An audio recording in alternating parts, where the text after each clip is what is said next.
The late afternoon sun stretched long shadows across the dry prairie, painting the desert in shades of gold and amber. Caleb Reed guided his horse along the winding dirt trail, each step sending tiny clouds of dust swirling lazily behind them. The heat clung to him, thick and dry, seeping into his clothes and sticking to his skin, but he didn't slow. 7 years he had carried his father's green lantern, empty of oil for the last 3, yet still a talisman of a past he couldn't leave behind. Today it swung in his hand, catching what little light remained and casting a small emerald glow across his fingers. Through the shimmering heat ahead, the outline of a cabin appeared like a mirage. Its weathered boards sagged unevenly, the roof tilted slightly, and a fence hung in broken pieces, half sunken into the parched earth. Caleb squinted, unsure if he would find a warm welcome or another door slammed in his face. But smoke rose gently from the chimney, curling into the sky like a thin ribbon of hope. Someone lived here, someone alive. He dismounted slowly, patting the horse's neck, whispering words of comfort to steady it and himself. Every step on the porch creaked beneath his boots, announcing his arrival. The door to the cabin was ajar, a small crack letting in the evening breeze. Caleb's fingers hovered over the wood, ready to knock, when a voice stopped him. "If you're here to rob me, you should know there's nothing worth taking," said a low, steady voice. Caleb froze. It was a woman. He lowered his hand, lifting the lantern slightly. "I'm looking for work," he said cautiously. "Saw the fence line from the ridge. Thought you might need help with repairs." A pause. Then footsteps.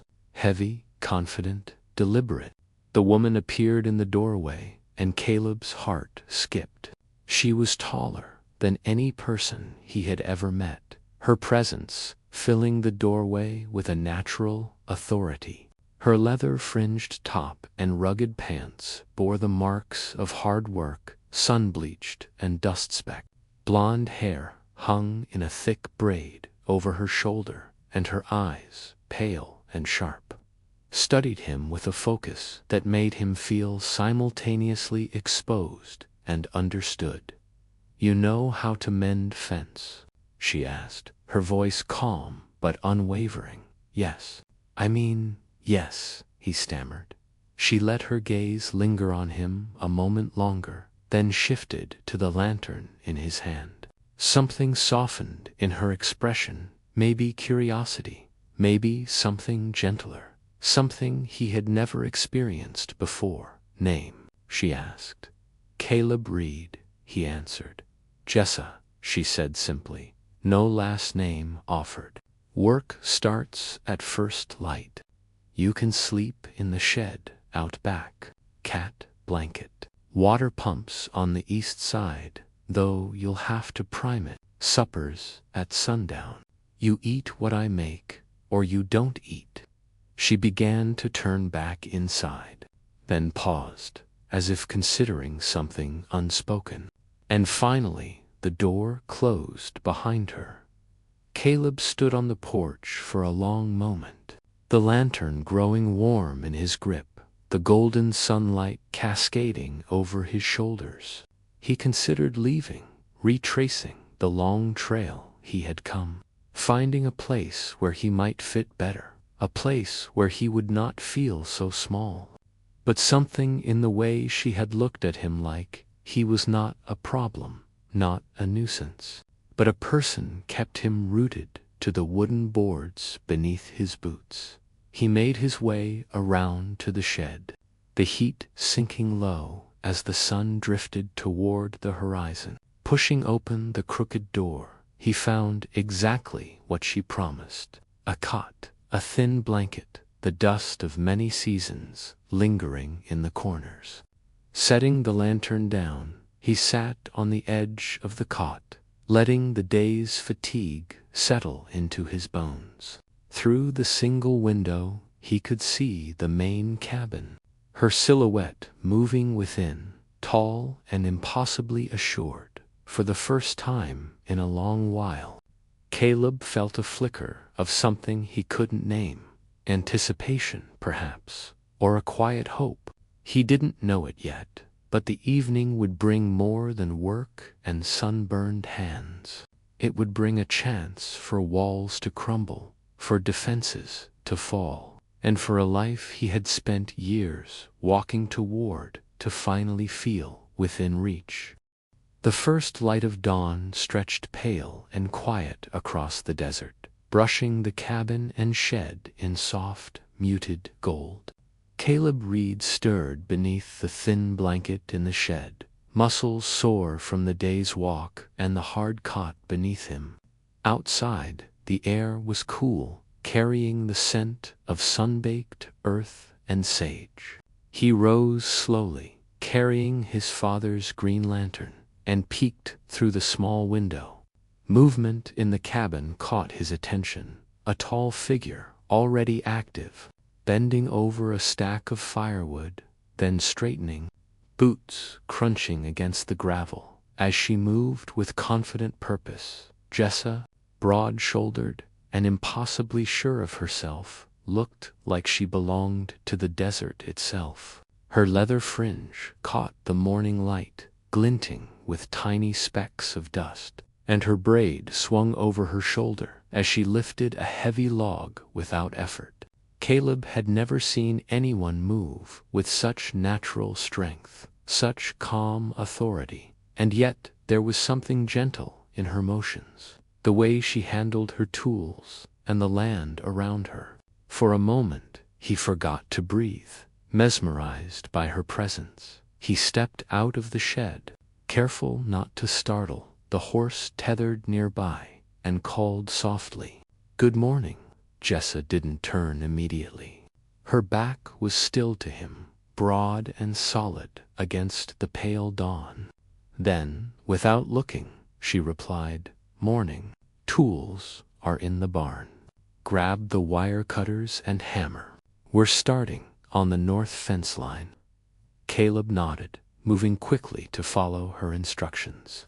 The barn was cooler, thick with the scent of hay and wood, and the tools were laid out neatly, the order reflecting her mind-efficient, disciplined, capable. When he returned outside, she was already 50 yards ahead. Bending over the first post, hammer in hand, they worked in silence at first, the rhythm of nailing posts and pulling wire filling the morning. Caleb found himself watching her occasionally, not to intrude, but because every movement of hers seemed to command the space around her, a quiet dominance that made the desert itself feel smaller in her presence. When he reached for a high post, she was there before he could ask, steadying it with sure hands. He felt the warmth radiate from her, a subtle electricity that made his pulse quicken. Hours passed, and the sun climbed higher, turning the air thick and heavy. Sweat soaked his undershirt, and he wiped dust from his brow, glancing at her. She didn't flinch under the heat, moving with a grace that made the labor seem almost effortless. When she finally paused, pulling a canteen from her belt, she held it out to him. Their fingers brushed as he took it, a spark he couldn't ignore. "You're better at this than I expected," she said, her voice light, almost teasing. Caleb shook his head, trying to steady himself. "I thought you'd give up on me by now." She smirked faintly over her shoulder, a shadow of warmth softening her usual intensity. "No, I don't think you're most men." They finished the north fence just as the sun began to tilt west, painting the desert gold again. Caleb dropped to the ground, wiping sweat from his hands, while Jessa straightened, surveying the line. The posts stood true and firm, every wire tight. She turned to him then, and for the first time, he noticed the way her eyes lingered on his face, not with judgment, not with curiosity, but something softer, something daring, dangerous, and inviting. She stepped closer, the desert stretching empty behind them, her shadow falling across his. Caleb's chest tightened. He had never been seen like this, never felt attention so direct, so unashamed. And then, in a voice barely above a whisper, she asked, the moment suspended in the heat and gold light, "You've never been kissed?" The giant cowgirl asked, stepping closer. His breath. He opened his mouth, but no words came. Her hands hovered near his face, steady and warm. And for the first time in his life, Caleb felt every wall he had built begin to crumble. The desert, the cabin, the fences, they all faded around them. There was only her, and him, and the strange, impossible pull that left him rooted to the spot. Time stretched, the world holding its breath, and Caleb realized that nothing would ever feel the same again. Not the sun, not the earth, not even the long miles of dust behind him. Something new had begun, something fragile, electric, and entirely uncharted. The sun had climbed high above the horizon by mid-morning, turning the desert into a sea of shimmering heat. Caleb lifted another post, sweat dripping from his brow, the leather of his gloves sticking to his palms. The rhythm of work, the hammer striking wood, the wire snapping tight was steady, almost meditative, and he found a strange comfort in it. Beside him, Jessa moved with effortless strength, her silhouette framed against the pale sky, every step confident, every motion precise. She handed him tools without a word, her hands brushing his more times than he could count, and each touch sent a quiet spark through him. The north fence line stretched along a ridge overlooking the valley below, a wide expanse of desert and sky, empty and infinite. Caleb paused for a moment, wiping dust from his face, and watched her drive a nail into a post with 3 sharp strikes, her braids swinging as she worked. He admired the way she moved, tall, capable, unyielding, and yet there was a softness to her, a quiet patience that made the harsh desert feel warmer, less lonely. "How long have you been out here?" he asked finally, his voice breaking the rhythm of the hammering. 3 years, she said without hesitation, testing a post for stability. "Before that, I was in a small settlement 50 miles north. Tried to make it work. Men either wanted to prove they could handle me or were afraid of me. Women treated me like a curiosity. I got tired of it." Caleb nodded slowly, understanding more than he could put into words. He had spent his whole life invisible, overlooked, dismissed. Being small had taught him to stay in corners, to keep silent, to expect nothing. But she was different. She treated him as a person, not a problem, not a curiosity, not a challenge to be conquered. They worked in silence for the next hour, the sound of hammers and wire filling the empty air. Every so often, their hands brushed as she passed him a tool or steadied a post. Each time, his pulse quickened. When Caleb had to reach high, she was always there, guiding him, steadying his hands. No one had ever been so patient, so aware, and yet so unpretentious. Her presence was quiet authority, gentle and firm, and he found himself craving it without knowing why. Around midday, Jessa pulled a canteen from her belt, wiping dust from her hands. "Drink," she said, holding it out. Their fingers brushed as he took it, and a spark traveled through him as if the desert itself had taken notice. He drank quickly, eyes not leaving hers, feeling a connection he had never experienced before. "You're better at this than I expected," she said, her voice calm but teasing, a hint of admiration hiding beneath the practical tone. I thought you'd give up on me by now," Caleb admitted. Leaning against a post, she smirked over her shoulder, braid swinging. "No, I don't think you're most men. You're different. I can see it." They continued working side by side, the fence growing steadily, the posts firm and straight. And in every quiet movement, every glance, every subtle touch, Caleb realized he was learning something new: trust, respect, and a small, thrilling kind of intimacy. By the time the sun began its descent toward the western ridge, their work was done for the day. Caleb's muscles ached, dust coated his skin, and his hands were raw, but he felt alive in a way he hadn't in years. Jessa stepped back to survey the finished fence line, shoulders square and proud. When she looked at him, her expression softened for the briefest moment, a flicker of acknowledgement, of connection, of unspoken understanding. "Not bad," she said simply. "Better than I expected." Caleb's heart lifted at the rare praise. He realized that more than the work itself, it was the shared effort, the quiet companionship, the way she saw him, that made this day different. The desert stretched before them, vast and empty, yet for the first time, it felt less lonely as they walked back toward the cabin. The sun casting long shadows behind them, Caleb couldn't help stealing glances at her. Tall, confident, untouchably, and yet she had allowed him into her space, into her rhythm, and perhaps into something deeper he could not yet name.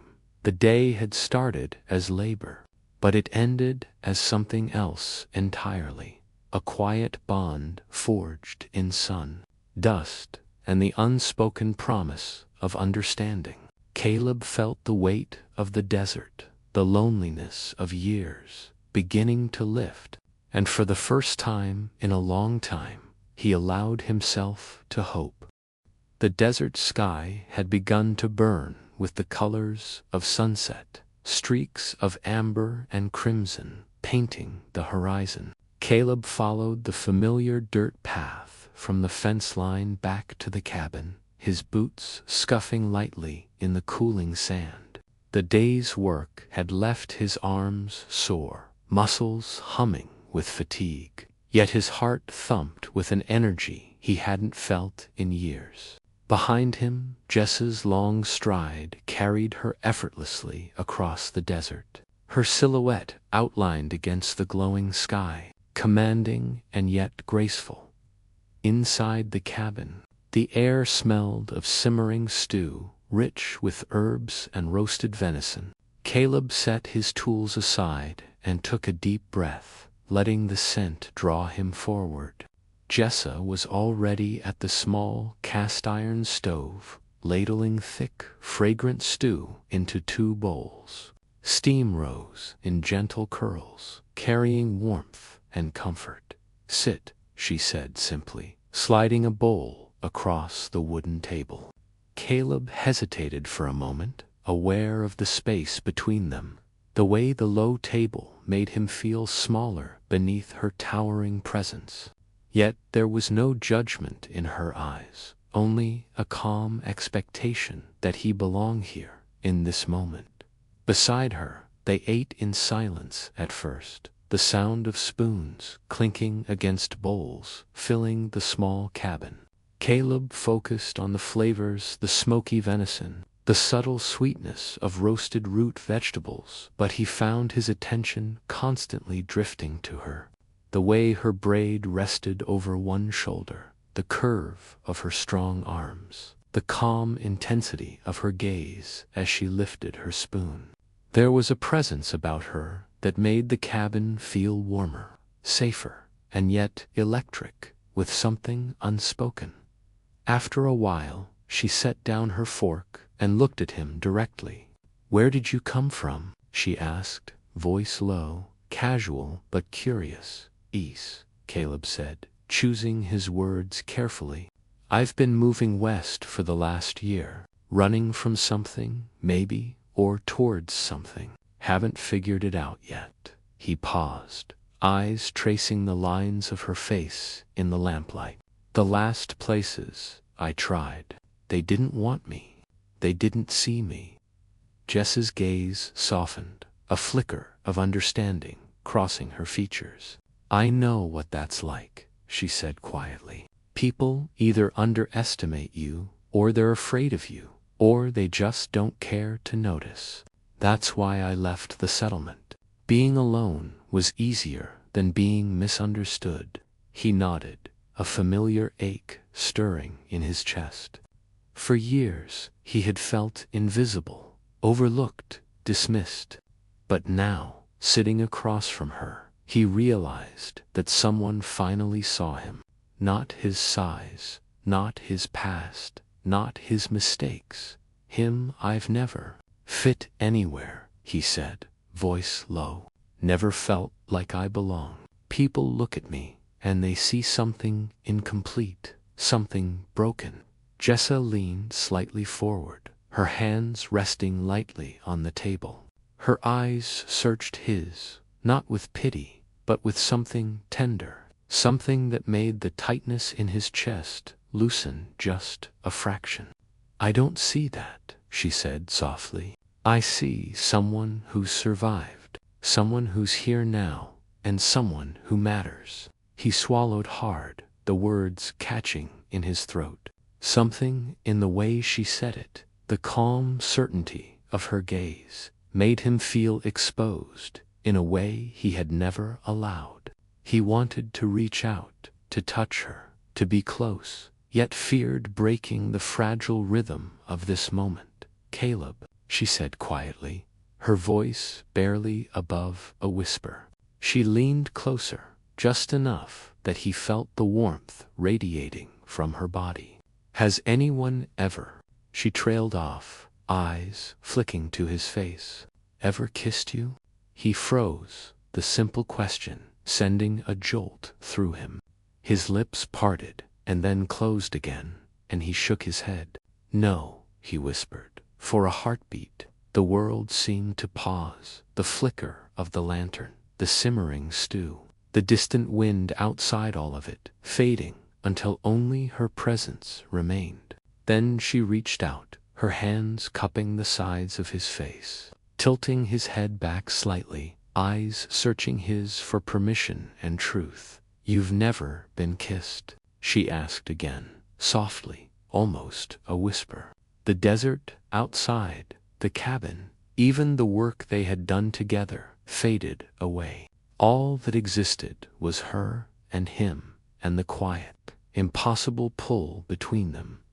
Caleb's chest tightened, a thrill of fear and anticipation rushing through him. And in that moment, he realized that nothing would ever feel the same again. Not the desert, not the work, not even the quiet of evening. Something new had begun, a fragile, tender, dangerous beginning.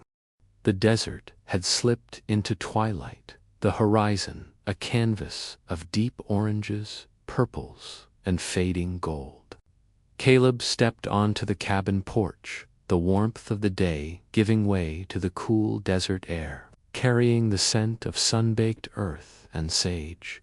He found Jessa already there, leaning against the porch rail, her long shadow stretching across the wood, the braid swinging gently in the evening breeze. She turned at his approach, eyes locking with his in a way that made the pulse in his chest skip. Words felt unnecessary. The air between them thrummed with all the things neither had yet dared to say, a tension that had grown quietly over days of labor. Small touches and shared silence. He started, but the words faltered. He couldn't find a way to express everything he felt. The months of solitude, the years of being unseen, the sudden, overwhelming weight of being noticed, truly noticed, by her. "You don't have to say anything," Jessa whispered, stepping closer. Her hands rose slowly, brushing a strand of dust from his cheek. The desert seemed to hold its breath with them, the world beyond the cabin fading into silence. Caleb's hands hovered, uncertain, and then rested lightly against hers. She tilted his face up, the warmth of her palms anchoring him. "You've never been kissed?" she asked softly, echoing the question she had asked before, but now with a gentleness that carried no judgment, only curiosity and a promise. He shook his head, unable to speak. "Then let me," she said, her voice barely above a whisper. She leaned forward, tall and strong, yet careful, giving him space to pull back if he wanted. But he didn't. He couldn't. Every wall he had built, every layer of fear and doubt had dissolved beneath her gaze. Beneath the warmth of her hands and the quiet authority in her presence, her lips met his softly, a tentative, fragile brush at first. His chest tightened, knees threatening to buckle, and he wrapped his arms around her waist instinctively. She held him steady, her hands sliding from his face to his shoulders, anchoring him, guiding him. The kiss deepened, slow and patient, as if time itself had paused to allow them this moment. Caleb's hands trembled, unsure where to go, what to do, but Jessa made him feel safe in his uncertainty. Every touch, every movement spoke of trust, patience, and an unspoken understanding. The desert, the cabin, the fading light, all of it receded until nothing existed but this closeness, this quiet, unshakable connection. When they finally parted, breaths mingling, foreheads resting together, Caleb felt a surge of emotions he hadn't known were possible. A relief, joy, and an overwhelming sense of belonging. I don't have words," he whispered. "You don't need them," she said, smiling softly, brushing her thumbs across his cheek. "Just stay, I promise," he said, pulling her into a gentle embrace. The porch beneath them creaked softly, but neither cared. The desert stretched endlessly beyond them, stars beginning to blink awake, and for the first time, Caleb felt truly at home. They stood there for long moments, wrapped in each other's arms, the world around them quiet and still. The loneliness of the past, the years of invisibility and doubt had vanished, replaced by this shared warmth and trust. Caleb realized that it wasn't just about the kiss, it was about being seen, being wanted, and being accepted without compromise. Finally, Jessa pulled back just slightly, resting her hands on his chest. "We've got work tomorrow," she said, voice teasing but tender. "I can handle that," he replied, smiling, the first true smile in a long time. She leaned down, brushing her lips against his forehead. "Good, then we'll face it together." As the stars blinked awake over the vast desert, Caleb and Jessa stood side by side on the porch, hands entwined, hearts beating in quiet harmony. The green lantern sat nearby, ready to light the darkness. But it was unnecessary. The warmth between them was more than enough in that moment. Caleb knew he had found a place where he belonged, a home not defined by walls or fences, but by trust, connection, and the promise of being seen and cherished. And as the night embraced the desert, he finally allowed himself to hope for all the mornings to come, knowing he would never feel small again